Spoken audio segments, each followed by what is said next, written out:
What is going on, everybody? Welcome back to another future banger episode of New Era Prep Nightly here on the Bleacher Brothers Sports Network. I'm your host with the most, nothing to boast, Mr. Christian Proscia, live from the basement. I'm joined here with my esteemed co-host for the night, Mr. Dan Kilvelli from New Era Prep and Palm Beach Atlantic University. Before I really let Dan say hi to everybody, for those that don't know, me and Dan actually went to high school together. Both of us are Kings Academy alumni. I'm sure for all the TKA faithful that are watching, Coach Winters, Coach Hobbs, I know it's bringing a tear to your eye. My mom is probably hysterically bawling right now looking at us all grown up. But yeah, we went to Kings together, and Dan was actually the person that taught me everything I know in photography and videography. Now we work together. That's pretty cool. But I've yapped long enough on about him. Dan, how are you doing today, my friend? What up, y'all? First of all, go Lions. Great win on Friday over St. Andrews. Love to see that. Man, I'm chilling, man. How are we doing on the other side?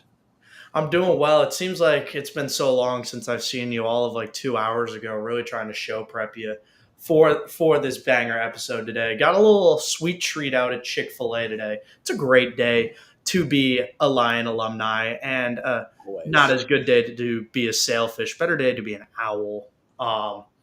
But without further ado, Dan, I want the viewers to get a little more familiar with you, your background, and your work. So let's talk about the journey so far. How have we gotten from where we are back when we were little bitty high schoolers? I don't think I've gotten much taller since then.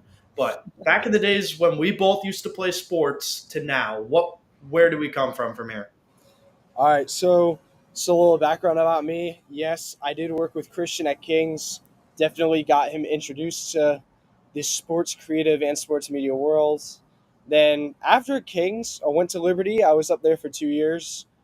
Got my first breakout with the Liberty University men's lacrosse team. Shout out Drip King for the new transfer. Hopefully, you give them boys a much boost into a national championship this year. And after working with the men's team for a little bit, I jumped over to the NCAA side of things and worked with the women's team. Shout out Coach Kelly, Coach Nina. Get them back to the ASUN championship this year. Would love to see it. And got to work a bit with the football team, both my freshman and sophomore year. Shout out to K-Salt, bring home some Conference USA honors and hopefully a Heisman. But after spending 2 years at Liberty last year, I came to Palm Beach Atlantic University looking for something different, some different opportunities, and that's when I got introduced to the PBA athletic staff, slowly became the creative media intern, now back for my second year here. Really looking forward to see when we got in stock, got some new faces. Now that we've kind of gotten into the gist of things, just really getting forward to a new year, new things in stock, and after spending a whole summer up at the U.S. Military Academy at West Point, shout out Army, go Knights, beat Navy in December. You know well enough we're going to be doing that, baby. So Just now, really Dan, looking forward to everything. I really want to talk about that transition from Liberty to PBA. Back in that decision process, you were dealing with some stuff like you missed Florida. End of the day, we missed Florida because why wouldn't you? Why would you move from bright and sunny, beautiful Florida to I'm getting snowed on every day in Lynchburg, Virginia for about 7 months out of the year. But that transition to really stepping into more of a leadership role at PBA, what was that like given the prior experience that you had working for Liberty Athletics and the foundation that we built out at TKA? Not gonna lie, at Liberty, kind of felt like I was just sitting back behind and watching everybody for a bit too long, and kind of stepping into that in leadership at PBA has been really nice. I felt like I've taken the things that I've learned from Liberty and kind of that dualship role last year at PBA. Kind of felt like everything that I've learned, I can fully say that putting it into PBA this year is going to make it well worth it. And I feel 100% ready to take on this year in a somewhat leadership role. And then with that experience, you've helped create a environment and standard of excellence at PBA, where if you tune into PBA's athletic department social medias, you guys are running those accounts as if y'all were basically a P4 program, despite being a D2 program. What is that like? Just really seeing what everybody else has done and trying to either replicate it or make it better on a content standpoint. So there is no drop off where it's, oh, we're at a D2, nobody cares about us, where it's every program's still getting the same amount of love. Um, well, I want to give a shout out to a couple people. Shout out to the girl I was working with last year, Kristen, for honestly helping me get settled in fast. Shout out to Jaya. She's coming back this year. Really excited to work with her again. And shout out to Kylie and Ella. It's going to be a fun year working with the two of them. Got a lot of creative people now at this school. And for us, yeah, like you said, it's D2.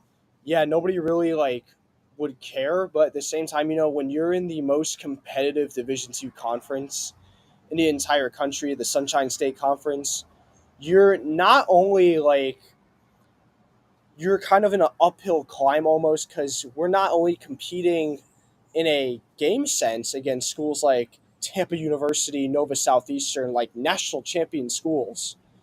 We're starting to fight that uphill climb to compete with these schools in a more creative way. Like, what can we do different that's going to get us views, clicks, people like drawn the PBA over Tampa, Nova Southeastern, Lynn University, Florida Southern? Like, what can we do different that they're not doing? And then, end of the day, as content creators, we're trying to have the best work possible. We're trying to be the ones setting the trends, not following it. How have you really seen that creative push? It's almost like the space race where everybody's just pushing to be the first one to do something. Now that you're like kind of the head of a content team, how have you really seen that in full force? We've even got some of your pictures right up there. Yeah, blow those bad boys up, Steven. Look at the beauties out there. But how have you seen really that race to have the top content in the conference play into PBA's favor? You know, um, Obviously, the goal is to be aggressive and to push our way up to the top, but at the same time, we want to do everything the best we can. We don't want to just put something out there and it be like, oh, well, we tried our best. Like, we did all we could. Like, nah, we want to make sure that everything that we do reflects the values of the university, reflects the people in the athletic department, starting from the AD, shout out Courtney, and the communications branch, shout out Cole Hellman for that. And we just want to make sure we're reflecting, our athletes themselves in the best light that we can. So we gotta. It's more than just we're being a creative department. It's we are representing the school as a whole, and we got to build them up from what we can work with. And then something that's really followed you throughout your entire career and throughout your academic career as well is your pursuit in your faith relationships. Where we went to TKA, very private Christian school. We faith centered education every day. Then you go to Liberty, which is one of the top public Christian universities in the country, and then you transfer home, go into PBA. Keeping those same core values aligned throughout your college or throughout your academic career, what has that been like? Just knowing that wherever you go, you still have that foundation and you're actively building relationships that are far greater than the ones that are on Earth. It's honestly really comforting knowing that I've had the privilege of going to these schools and really trying to pursue my faith and mixing my faith in with my work. We don't see really enough people. I feel like in our industry, outside of like the Christian colleges, really go about their faith, and I feel like that's something we're finally seeing more of. And I just hope for that it continues to grow more. But it's really for me comforting knowing that this is the talent that God gave me. This is the talent that I want to push to the max. Because if you're not using the maximum potential that God has given you, then what are you doing? You're kind of wasting the gifts that He's given you. And then one of the opportunities that you and me, we have the aligned viewpoint.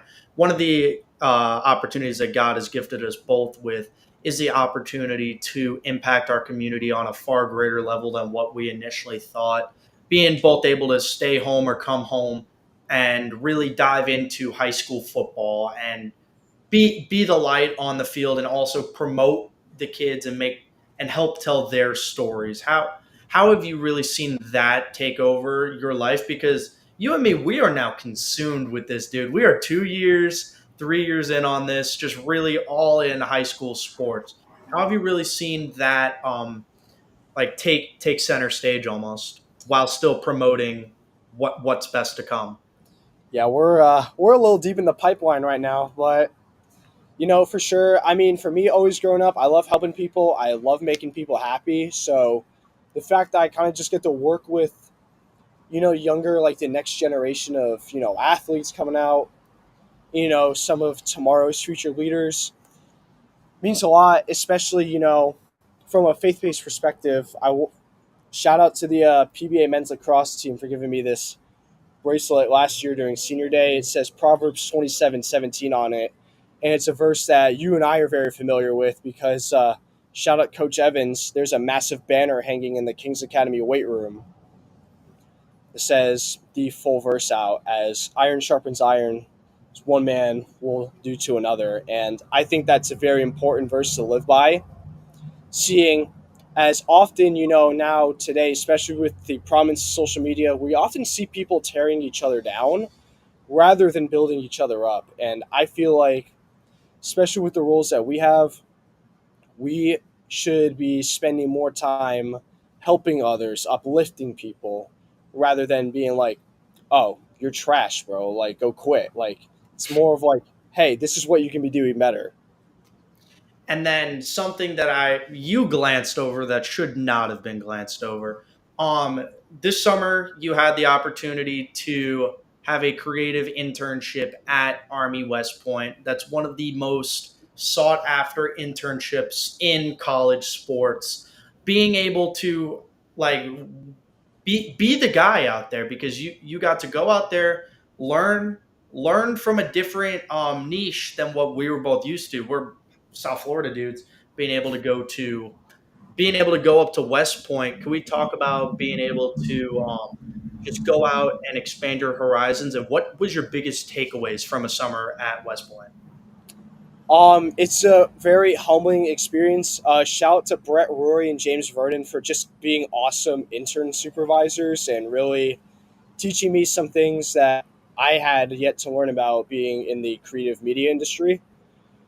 For me, spending a summer up at literally one of the most prestigious public universities in America, one of the hardest schools to get into, you really get to see how like a certain group of people live. Like these guys, not only are they student athletes, but they're training to be the leaders of tomorrow. They're literally going into the military, most of them, after college. Some of them will have the opportunity to go pro in their sport of choice.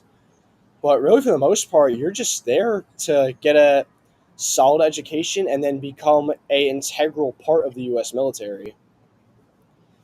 Seeing how it is, like, when I was working with the football team the last 2 weeks I was up there, it's these guys get up early in the morning, go food, go class, do your training, like literal military training, and then it's like, hey, guess what? You have football practice later today. And at the end of the day, you still have to make a certain weight that not only keeps you in position to be a good football player, but also a good military body. And then we talked a lot about the background, but end of the day, let's talk a little bit high school sports.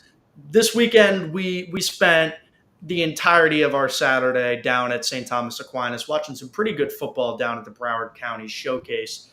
On Monday's episode, for those that didn't tune in, what are you doing? Watch my show, guys. Like, come on. But Monday's episode, we talked a little bit about the showcase as a whole. But Dan, I want to talk about your big takeaways from this weekend, especially the games that we were at, the St. Thomas Aquinas versus Bishop Gorman game and the St. John Bosco versus Chaminade game.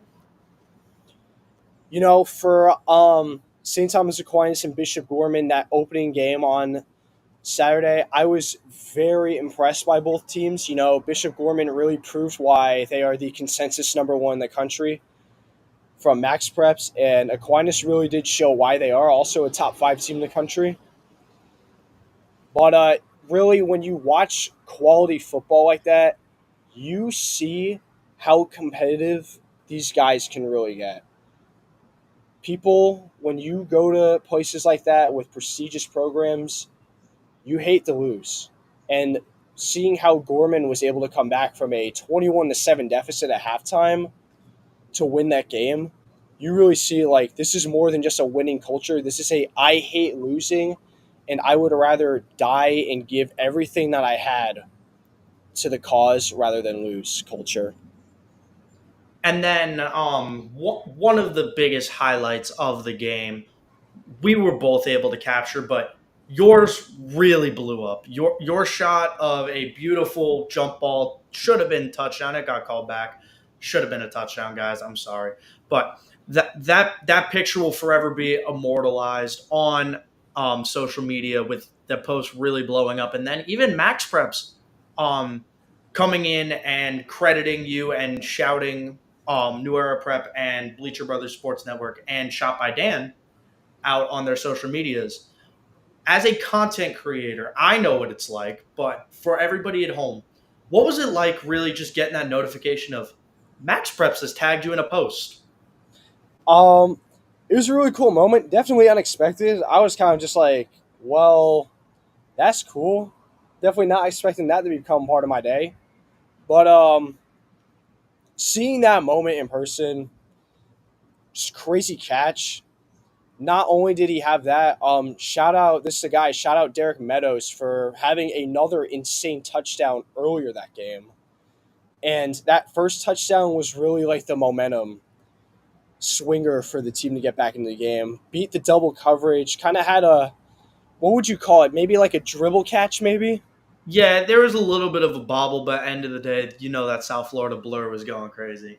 Unfortunately, the blur was on our own people. Yeah, but just seeing that, it was really cool, especially as a creator. You know, it's the little big breaks that you get like that. It's like, well, this is why I'm doing it because I know eventually one day someone is going to notice that and put it everywhere. And guys, for those that don't know, and I wasn't really familiar with Bishop Gorman's roster until midway through the game when they made themselves known to me. Derek Meadows is no scrub. That kid is a 5-star recruit committed to LSU. So being able to have guys not just in our area recognize your creative talents, but also now across the country, because we've now built fan bases or follower fan bases from the Bosco guys out in Cali, the Gorman guys in Nevada, and then St. Francis last year from Maryland. We've got all of those guys reposting your work and tagging you. As a creator, how does that make you feel? Just, hey, the hard work is paying off and like get the shot and people notice. It's a really cool feeling, but honestly, in those kinds of ordeals, you kind of just got to keep your head down and stay humble a bit because, you know, yeah, your stuff is blowing up, but you don't want to let that kind of like new attention get to your head. Like, you want to keep putting out the stuff that you've been putting out and honestly just try to get better from that. You don't want to be like rushing to find that next big thing that's going to keep you relevant. Like, it's okay to go under for a little bit and just keep doing your thing. You don't have to consistently be like, oh, I got to find the next big thing that people are going to like. Like, you just got to do your thing. And I feel like where a lot of people kind of lose their mark. They're just trying to get the next viral thing and not putting out their own like regular content, you know?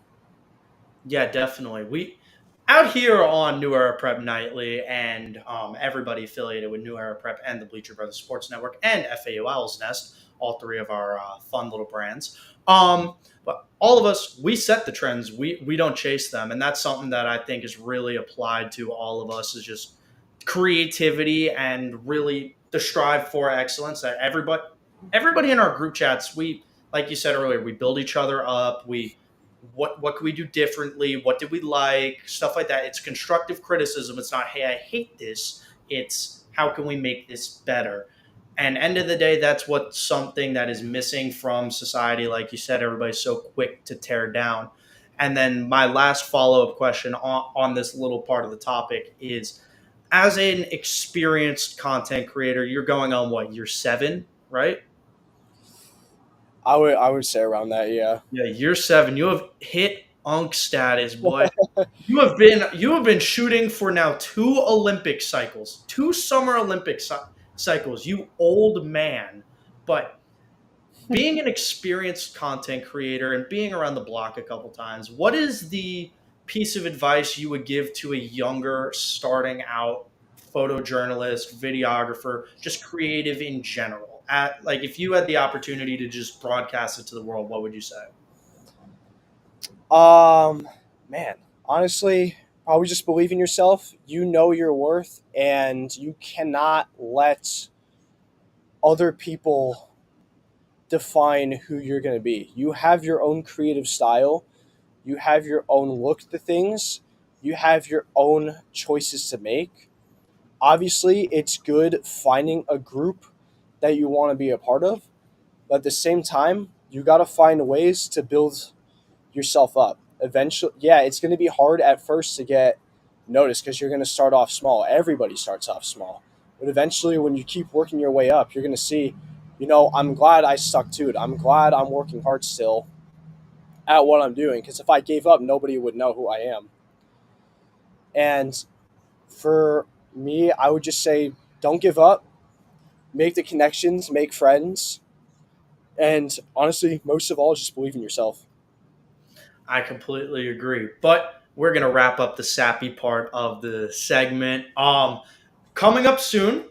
Right now, we are going to kick it to commercial where we've got DJ Steven Luker behind the turntables. Everybody, he's going to be cooking up some good music. When we get back, me and Dan are going to break down some of the top matchups. First, we're going to preview all of the matchups coming through our county, and then we are going to break down some of the top marquee primetime matchups. Make sure everybody stays tuned.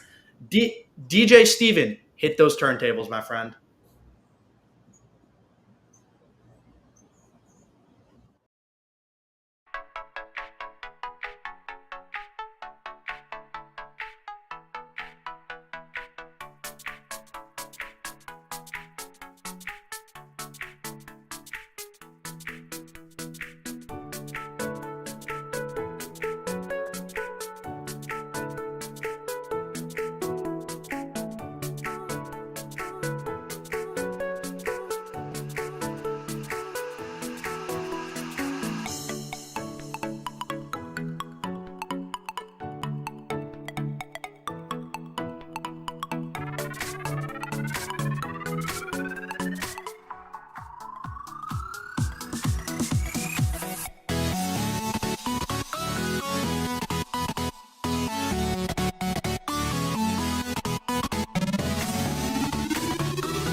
And we are back. Welcome to the bottom half of the hour here on New Era Prep Nightly, hosted by the Bleacher Brothers Sports Network. I'm your host, Christian Proscia. I'm joined here with my esteemed co-host, colleague, mentor, whatever you want to call him, Mr. Dan Cavelli.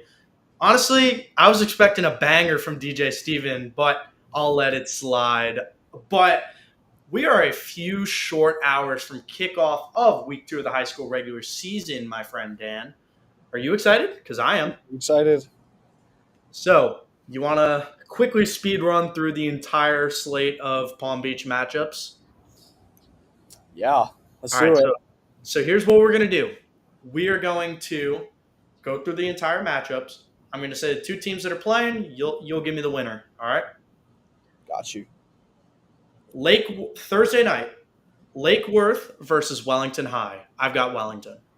I got Wellington also. Dwyer versus Boca.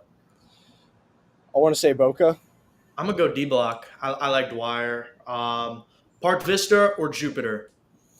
I'm taking Jupiter this one. I'm taking Jupiter as well. Smart and Sports Academy versus Boca Christian. I would take Boca Christian.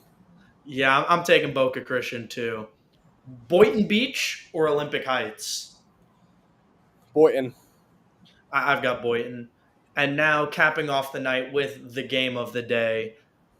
Number 2, West Boca traveling to number 5, Palm Beach Central. It was a rough start for Palm Beach Central during kickoff classic week, but they definitely got back to it by beating Pahokee last week. But I also really like how West Boca's had an extremely dominant start this season, and I think, honestly, they can keep it up on the road at Central. I'm not saying it's going to be a blowout. It'll definitely be close, but I think West Boca gets the upper hand in this one. I like West Boca going into this matchup too. Now, Friday night, Penguins, we are going to get into that later. Stay tuned. We're speed running this really quick. Jonesboro from Alabama traveling, or from Georgia, excuse me, everybody, Yeah, Georgia. traveling to number 1, Atlantic High.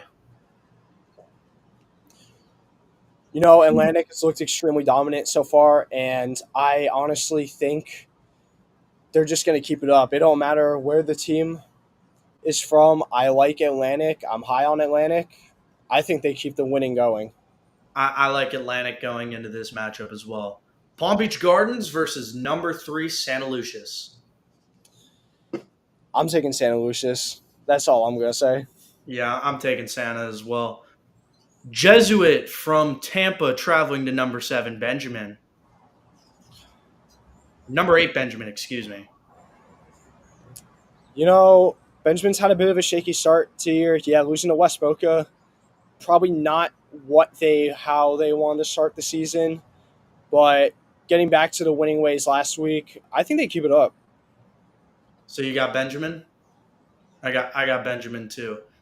Inlet Grove versus Pahokee. Ooh, this is a bit of a under the radar matchup. Not gonna lie, Pahokee did a really good job keeping up with Palm Beach Central, so I honestly believe they're going to take it this week. I like Pahokee's manpower and how they did against Central, really bringing that into the Inlet game. So now our alma mater, number 7, TKA, Kings Academy, or Fort Pierce Westwood, a red hot Westwood team. Man, this is going to be tough. And now, I'm not even going to lie. Pick your answer wisely, because I've heard that if you don't pick TKA, we might not be allowed back for homecoming. So, I mean, Westwood's been really hot to start the season, but so was Kings. Like, attaboy, Luker. Put the pressure on him. I'm taking Kings. It's going to be a close game, but I think Kings going to pull an upset this week. I like Kings coming into enemy territory too. I had a little more time to think about it, and I knew I was going to be putting you on the spot with that. Yeah, you're welcome. Somerset Academy, or number 6, Somerset Canyons. There is multiple Somersets apparently in South Florida. We've got like 4 of them, but 2 of them are playing this week. So I've got Somerset. Yeah, I like our ranked boys. I think they're just going to keep doing what they've been doing. St. John Paul versus St. Andrews in an absolute Laxbro matchup. Yeah, for real. It does not get any more lacrosse or Boca Raton related.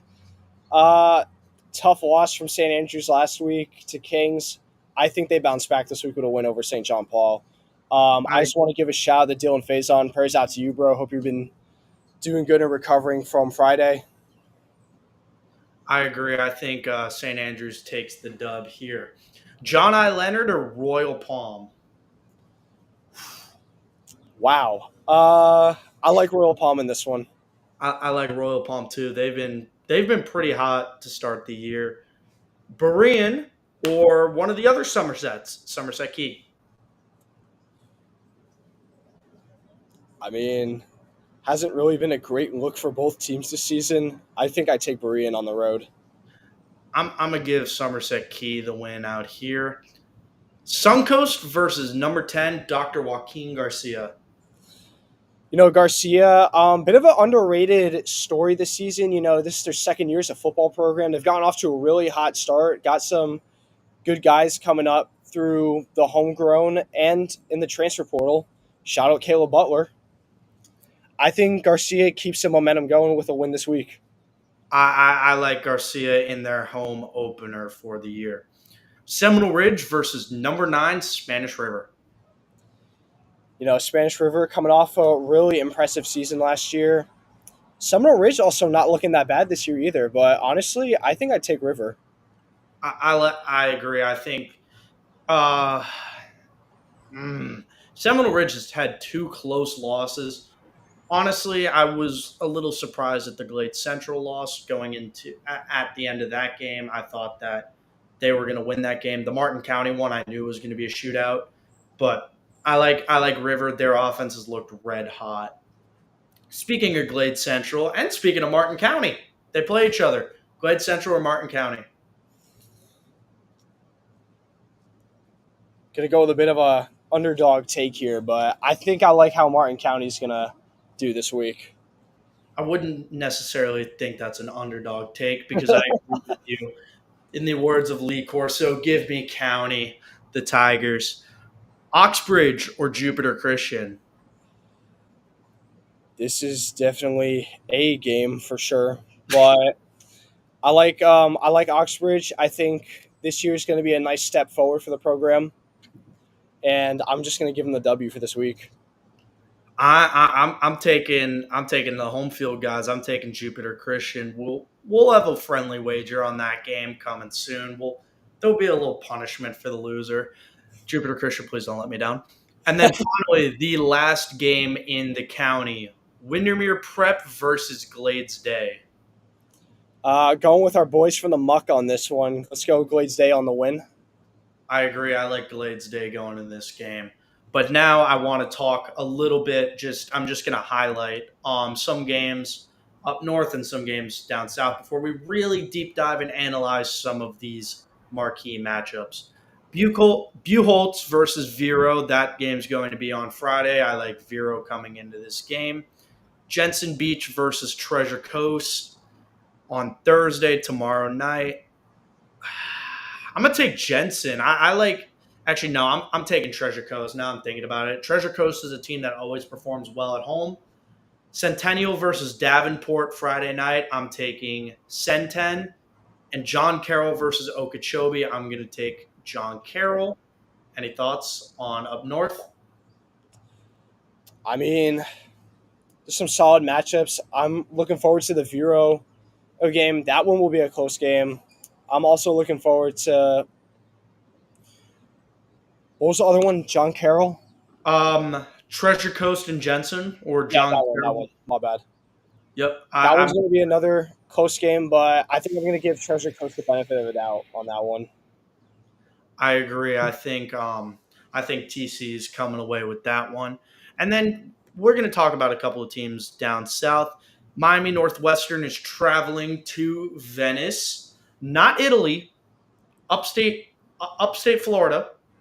They're not going international. They're not Florida State, but Miami Northwestern, I like coming out of that one. The Bulls are red hot. Teddy Two Gloves is really leading that team. Miami Norland versus Miami Carroll City Friday night. I like Norland getting racking in another win. The Nod Boys from Chaminade versus Blanche Ely on Friday. I think Chaminade comes back with a statement. And then Miami Edison traveling to Miami Central Saturday night. I like the Rock Boys. Give me Miami Central. Yeah, I mean, obviously going to give Shamna the win there. Um, Miami Northwestern, shout out to them. This is actually a nationally ranked game according to Max Preps. Believe it or not, I saw the post earlier, and they actually had this game highlighted as one to watch this week on a national scale. And I do think they're going to pull off with another win. Definitely a right step in the direction they've been going with Teddy Bridgewater as the head coach. And then any more analysis on Norland or the Miami Central game, or are you ready to hop into our backyard a little? I think New Orleans and Central, they both come away with wins. It's a bit of a rough weekend for South Florida last week. So I think the losses are giving everybody a bit of extra motivation heading this week, saying, hey, last week was not what we wanted, but this week we're going to learn from our mistakes and we're just going to get back to how we were last year. I completely agree. I think that South Florida is coming for vengeance because now people are talking bad about us. Honestly, I've been seeing way too many posts on social media saying South Florida's washed. So if I'm seeing it, I know the guys are seeing it. And I know if the guys are seeing it, they are motivated in practice this week because we know how it works. And South Florida's about to shut a bunch of people up this weekend. But Hopefully. I agree, hopefully. But all right, let's talk about our ranked matchups. First game I want to talk about is Jonesboro coming in from Georgia to play Atlantic, one of the solid teams out in a very talented Georgia pool, coming to play Palm Beach County's finest. What do we expect from that game? I expect Atlantic to just keep doing their thing. Red hot offense. Literally everything has been clicking for them the past 2 weeks. And honestly, I really like this matchup. I like that Coach Murray decided to go in the direction of, hey, let's get a team from out of state to come down and play us. I think that's huge for not only Atlantic as a school, but I think it's also big for the county as a whole. Because, yeah, we have the occasional out of state matchups. We had a couple last year. And I think it's a positive trend that we're going to keep seeing. I completely agree because end of the day, our talent is getting recognized and people from all over the country are looking to come to South Florida schedule matchups. It's not the only out of state game that we have this year. Santa Lucius will be traveling to Texas later on in the season to play an out of state game there. That's going to be a fun travel trip. We might have somebody going. We'll keep you all updated on that as that nears. I personally would love a nice little trip to Texas. Wink, wink. I'll even fly Spirit, guys. I fly Spirit all the time anyway. But now we're going to talk about Palm Beach Gardens versus number 3 Santa Lucius. I'm expecting a red hot Santa Lucius team to continue their streak. I think that their offense has really found its gears. I think if I was coaching, I think George Shepard gets the start going into this week after a very strong performance against Somerset Canyons last week. Really, especially in the last drive of the game, 3-minute offense, just marching down the field en route to another for Izzy Marion's third rushing touchdown of the game. I like Santa Lucius coming out here and having a little bit more of a comfortable win this week. Yeah, I like the odds for Santa Lucius also. Good start to the season. Close call last week, but the run game is definitely there. Izzy might end up being one of the best athletes in the entire county when it's all said and done by the end of the season. But also, let's not forget, Palm Beach Gardens has a bit of a habit of upsetting higher ranked teams. We saw that last year. Maybe the yearly Gardens upset comes a little early this year, but for now, I like Santa Lucius. I really like that take of Palm Beach Gardens has the personnel to make an upset despite graduating such a heavy senior class. They still got ballers out there. I think Gardens is a very sneaky, underrated team. We're still watching you guys. Don't you worry. We still got eyes on you guys, but I know a thing or two. I see through the lies of the Jedi. But now let's talk about number 4, Cardinal Newman traveling to Tampa to play Carrollwood Day. Newman has not played a home game yet. They travel down to Traz Powell in Miami. The Crusaders take a pilgrimage to the Mecca to face Homestead. Then they go to Monsignor Pace down in Miami, where big win, blowout win. And now they're traveling to Carrollwood Day. With this talented Newman offense, are they just going to continue applying the pressure and just running everybody by literally over 40 points? Yeah, honestly, looking at the Newman schedule this year, some very interesting choices made by Coach Daniels, especially with the triple header away to start the season.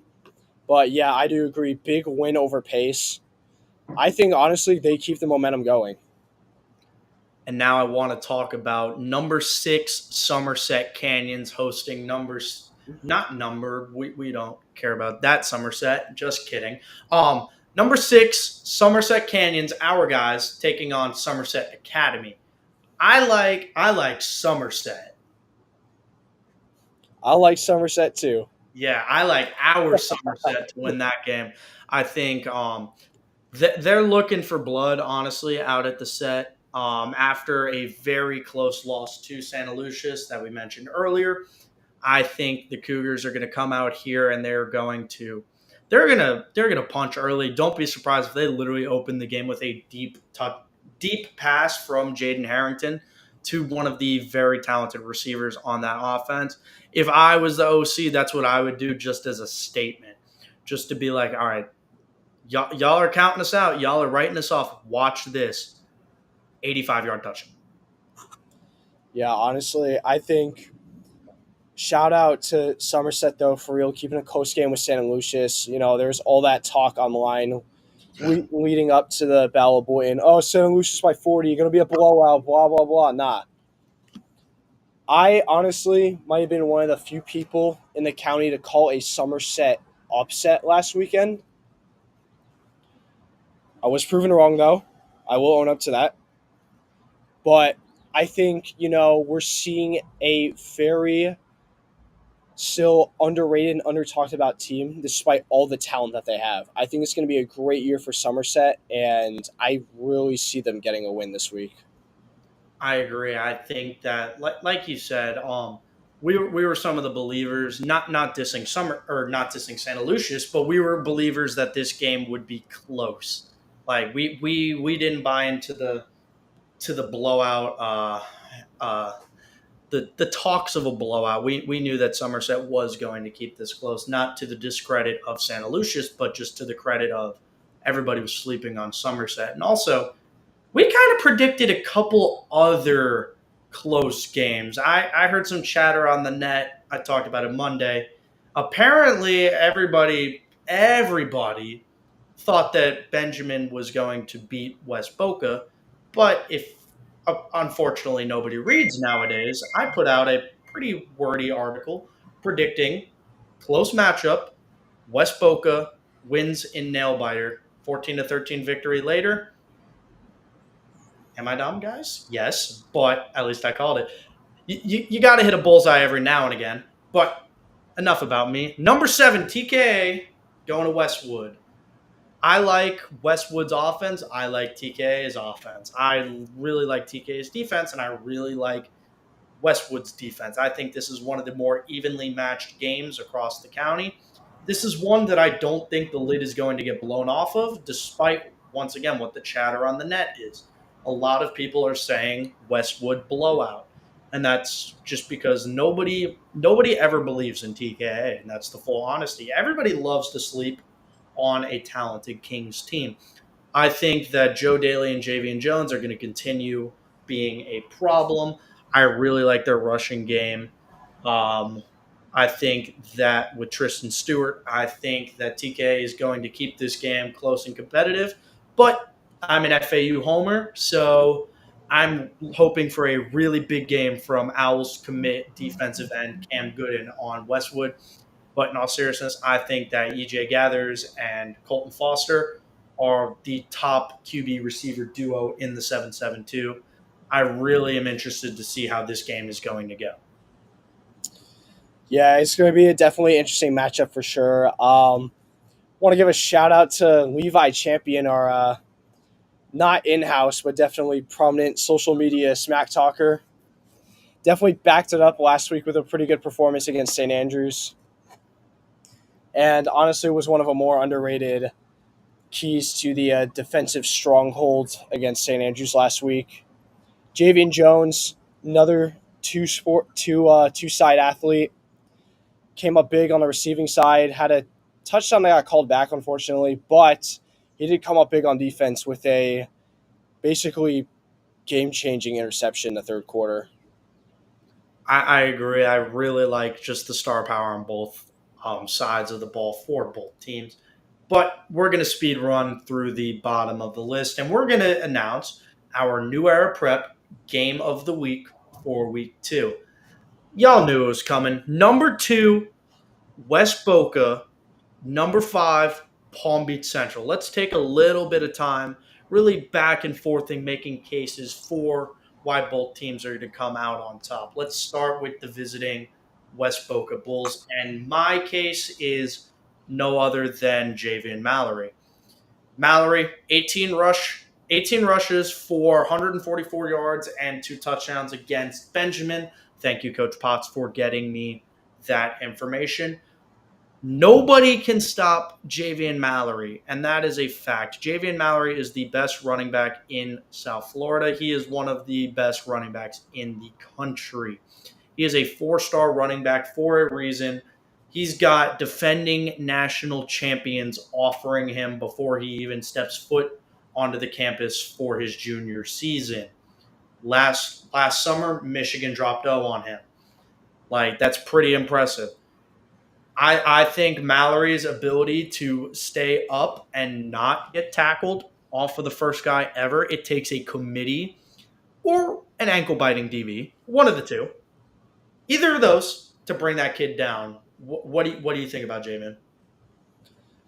Honestly, Javian is probably one of the best running backs I've gotten to see in person. He's just a dominant athlete. Like you can't, as you said, you really can't stop him. There's not much. There's not much you can do unless you basically get 3 defensive tackles on him. But even then, he's probably going to shed a tackle or two before ultimately going down. I think this week it's another big performance from him. Granted that the boys in the trenches on the O line do their job and give him a gap to go through up front, but it's also what they decide to do for the rest of the offense. If he's a receiving target, feed him a couple checkdowns. I completely agree. I think that the ability to have such a dominant rusher really opens up the passing game. We're going to talk a little bit more about guys like Mark Hannaford and Zach Walls in a second.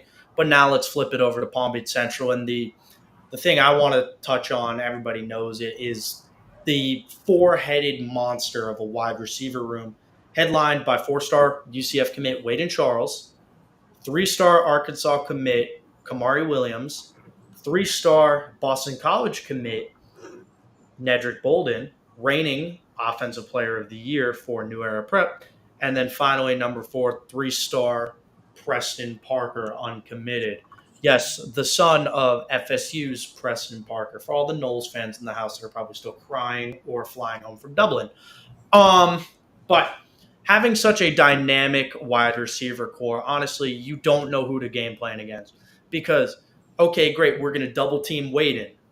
Now either Preston, Kamari, or Nedrick is going to be wide open. They also have a serious receiving threat tight end with Mattis Gibson. They have a receiving threat running back, Drew Ulysses. Everywhere you turn, there is receiving upside on this offense. It is a high-powered air raid offense. What do you think Palm Beach Central is going to need to do to counteract a probable big rushing performance from Javian Mallory? Personally, for me, I feel like the Palm Beach Central offense definitely has to be a little bit more patient. Got to give Chance some time. I'm going to look around, see who's open. And if nobody is open, get him to use his legs or maybe get a little feed off to the running back if he's still around, if he's not running a route. Obviously, Palm Beach Central, like you just stated, has probably one of the best wide receiver rooms in the county. Shout out Coach Jeff in the flight school. Really love what I see from over there. They're just a great job. But yeah, I feel like the key for Central's offense, just be patient because you got to perform under pressure. Atlantic, we saw that from the Atlantic defense during Kickoff Classic. The pressure was there, and ultimately, it really comes down to sometimes how tough are you mentally? Like, can you read between the lines? Can you see what is there in reality, what could be there? And ultimately, if something's not there, just either throw the ball away and not risk a sack or use your legs. I completely agree. We talked about a little bit of high powered offenses. Now let's flip the ball over to defense because I don't want I don't want the guys on the other side of the ball to really get mad at me for not highlighting them. Let's talk about West Boca's fronts or their whole defense because they have a strong front seven led by Xavier Reed. Excuse me, guys. Xavier Reed and Demetrius Gathers. And then in that secondary, they've got arguably the best DB duo in the county possible in South Florida with 3-star FAU commit Damon Allen and 4-star DB Jaden Broadnax. Having such a talented defense, are those DBs going to be able to neutralize the central receivers? I mean, we saw, like I said, we saw from Atlantic, not everybody's invincible. There are ways to stop all powerful offensive units. I really do like the West Boca defense. Xavier Reed was one of our standout guys from the 561 showcase a couple months ago. Definitely was impressed by what I saw, and honestly, he's just getting better and better on the ends. With Allen coming in as a transfer, West Boca's secondary really did get a big upgrade with that. And, considering Allen is very familiar with the Palm Beach Central offense, I feel like he's got a couple of tricks up his sleeve that he'll pull. And that's the thing. Damon Allen coming from Palm Beach Central now at West Boca. It's a two-sided coin because guess what? Damon knows how to beat the central receivers, but the central receivers know how to beat Damon because guess what? Pause. They've played against each other and lined up against each other. Don't laugh. Lined up against each other literally every day for a 2-year span. So with those guys being able to, like we said earlier, iron sharpens iron, but now we're in a game time situation, and this guy isn't your brother right now because he's lined up against you and he's trying to take money out of your pocket, basically. How do you think that they're really going to game plan offensively and defensively? Um, I think it depends. Yes, you're right. When you practice with the same guy for 2 years, you know the strengths and you know the weaknesses. And I feel like for PBC's offense, especially if it's going to be Waden that's probably going to be matched up with him, Waden's probably going to be taking advantage of anything he's managed to get out of Damon Allen from practice the past 2 years. But also, you can say the same thing for Damon Allen. He knows the strengths and the weaknesses of the receivers he's had to guard in practice for the past 2 years. Who's to say that, he'll be looking to take advantage of those weaknesses? We could very well see the straps get put on. Yeah, homecoming game is getting played a little early for Damon, not necessarily the West Boca homecoming game, but the Damon Allen homecoming game. But we've got about 5 minutes left in the show before we start concluding. Final score prediction for the game of the week. This could either age really well or really badly, and we could probably lose a lot of friends by saying this. But we are unbiased media, so we have to break down the facts. We don't follow trends. We don't clickbait. This is the truth and the whole truth, and based off of analytics and film breakdown, because unfortunately, we have spent way too much time breaking down film this summer. But Palm Beach Central versus West Boca, final score. What you got? I like the close calls.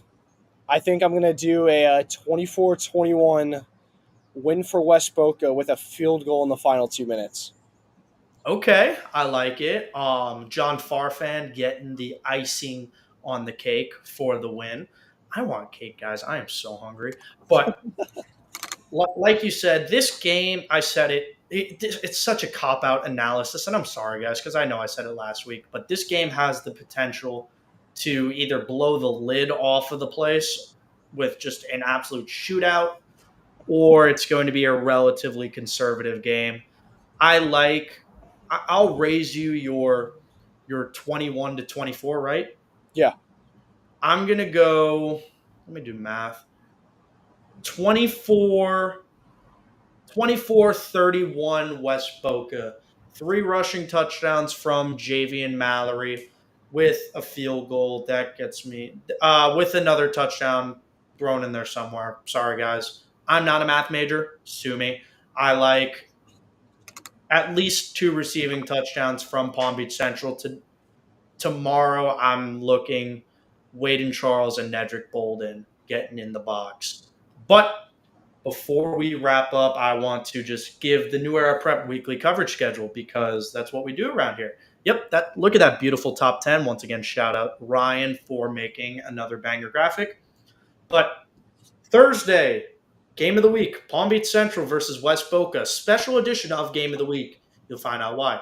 Myself, I Don't Speak, Shot by Mar, and New Era C2 are going to be covering the game. Miss Cass Clayton, New Era C2, is providing the first annual, hopefully annual, Game of the Week live stream broadcast where she will be color commentating and sideline reporting the entirety of the game. Make sure you tune into New Era Prep social media first throughout the entire weekend for live, accurate, and correct updates, but also to see what's going to come. I'm going to be tuning in and I'm going to be at the game. I'm just going to have an AirPod in. Treasure Coast versus Jensen Beach. Mr. July Sanchez will be there. Monarch versus Deerfield. Deontay Johnson will be there. Lake Worth versus Wellington. J. Bart Jack will be there. Dwyer versus Boca. Mr. Jaden Whiston will be there. Friday night, myself, Dan, and Deontay will be at Western versus American Heritage Plantation. Jesuit versus Benjamin will be headlined by Mr. Ryan Smith, the one and only graphics man. Suncoast versus Dr. Garcia High, Shot by Mar. Seminole Ridge versus Spanish River, Mrs. Angelina LaBelle and Miss Riley Moore. Palm Beach Gardens versus Santa Lucius, Ronaldo Garcia. Jonesboro versus Atlantic, Mr. Ken Stevens, and Glade Central versus Martin County, Mr. July Sanchez. But before we wrap everything up tonight, I want to ask you, Dan, one last question. For all the viewers who have literally never met you before, where can they tune in to Shot by Dan, whether it's on Twitter, Instagram, Snapchat, Tinder, you name it, where can they find you? Well, definitely not Tinder. I can tell you that. Christian but- Mingle, PBA. Honestly, it's literally just you type in shotby_Dan and it's gonna be right there on Instagram and Twitter. Luckily, I was able to keep it simple and not change the usernames for either platform. So, if you're interested in checking me out, there you go. Top comment really ate to end the segment. There we go. Yep. Find Dan there, everybody. But Oh my gosh, that's crazy. that is crazy. But winding down on our time here on New Era Prep Nightly at the Bleacher Brothers Sports Network. Once again, make sure you are tuning into New Era Prep social medias for live, fast, and accurate high school sporting news from the state of Florida, all the way from the 772 down to the 305.